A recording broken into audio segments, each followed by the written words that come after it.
Here we have a roller coaster problem. Now, this one's a little more complex because we've got two non-conservative forces.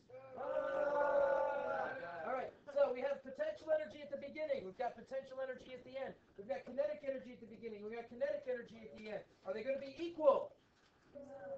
No, because we have non-conservative forces acting. All right, so let's just, this is our arbitrary roller coaster track.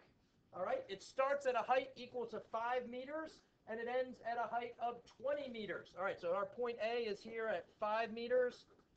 H equals 5 meters, and up here, H, somewhere, it doesn't matter. H equals 20 meters. All right, we'll call this H naught down here. Be sensible. All right, now, we could just call this 0 and that 15, but let's just go ahead and plug in the numbers that we're given. All right, so now, what else is going on? We have two conservative forces as we move from here to here. That means that the path does matter, doesn't it? We can't just draw a displacement. We have to say that the path does matter. Okay, so that's why I drew it along that path. So, energy is not conserved. So what we have is our standard basic idea. We've got kinetic energy naught plus potential energy naught plus work done by non-conservative forces is equal to potential energy at the end plus kinetic energy at the end. Okay? Here, let's... KE in the beginning and in the end couldn't be. You have to have the non-conservative forces, which will be negative. Right. Well, if we didn't have non-conservative forces, those would have to be equal to each other. But we have both a positive and a negative non-conservative force. We've got friction doing a negative one, and the chain mechanism. You guys have been on a roller coaster. You got chunk. That's part of the fun, you know. Part of the buildup of the tension is that rattling chain as you go up slowly, right? So we're going to have some positive, some negative. So we have a grand total of 1 or 10,000 joules of work positive that's done by the chain. That would have to be true, wouldn't it? Because we're going to be at a higher energy situation when we're up in the air. We need to break the work done by non-conservative forces down into two different things. All right, so let's start at the beginning with, we'll start with green, and then we'll end with blue, like we've done on some of these others, just to be consistent. All right? So, kinetic energy at the beginning. Do we have a speed, or is it at rest to start? Roller coaster moves from to non-conservative, chain mechanism. Oh, guess what?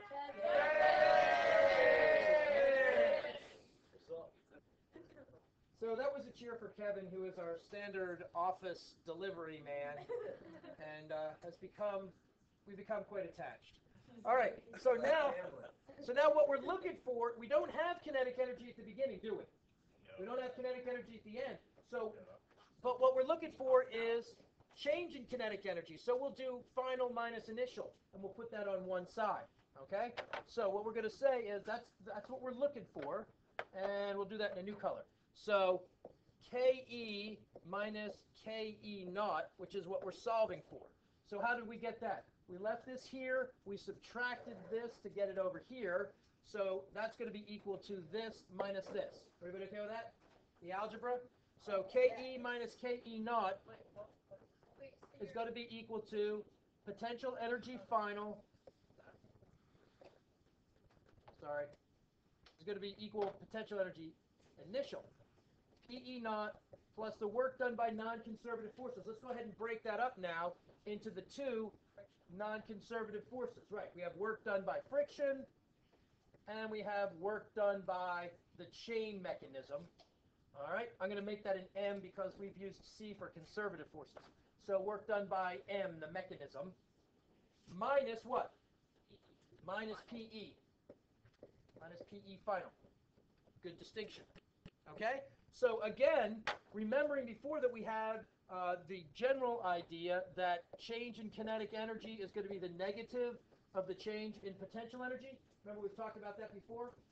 All right? That's true when what? That's only true when what's true? When there's no work done by non-conservative forces. Right.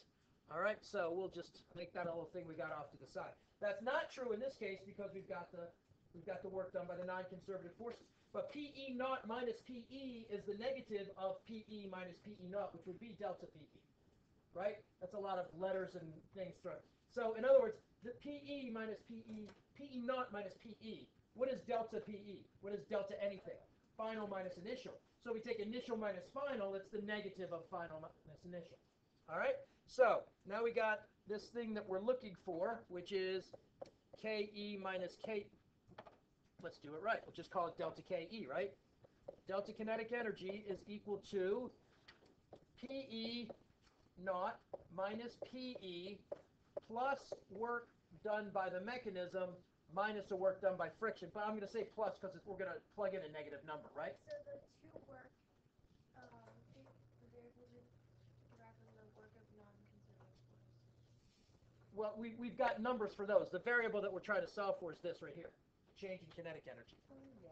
Okay? So now all I got to do is plug some stuff in. Delta KE is equal to potential energy naught, which is mg naught, mgh naught, sorry. Or let's just do this. mg times h naught minus h, right? That should be a negative number, shouldn't it? Yeah. Is it? Yeah, it's 5 minus 20, so No, actually h naught is 0. 5. Oh yeah, it is. Sorry. So wait a minute. Well, it's either 0 minus 15 or 5 minus 20. Isn't it? Yeah, that's right. Yeah. Let's go ahead. Okay. Yeah. All right. Plus, what's the work done by the chain mechanism? That was positive 4 times 10 to the 4th. No, 3. All right. So it's 3.00. We know we got 3 sig figs. I'm just going to do 3 to save room. 3 times 10 to the 4th joules minus 2 times 10 to the 4th joules. Okay, that's where the negative comes. When we plug in what we know is going to be a negative number. All right. So, and then we get delta KE is equal to, the mass was 375 kilograms. Yes. 375 kilograms times H naught, which was, About 9.8. oh, forgot the 9.8. What about it? Who cares about that? 9.8 meters per second squared. Yeah, we'd just be off by 1 order of magnitude. All right, so humana times, what do we got? 5 meters minus 20 meters, okay, plus 10 to the 4th joules, right? Because that's that right there. It's okay if we just simplify that. Plus it saves room. All right, so let's make sure we got joules by dimensional analysis. Kilogram meters squared per second squared. Good, that's a joule. All right. So what do we get when we do this? We've got change in kinetic energy is equal to, calculator brigade. What do we got here? 15 times 9.8 times 375.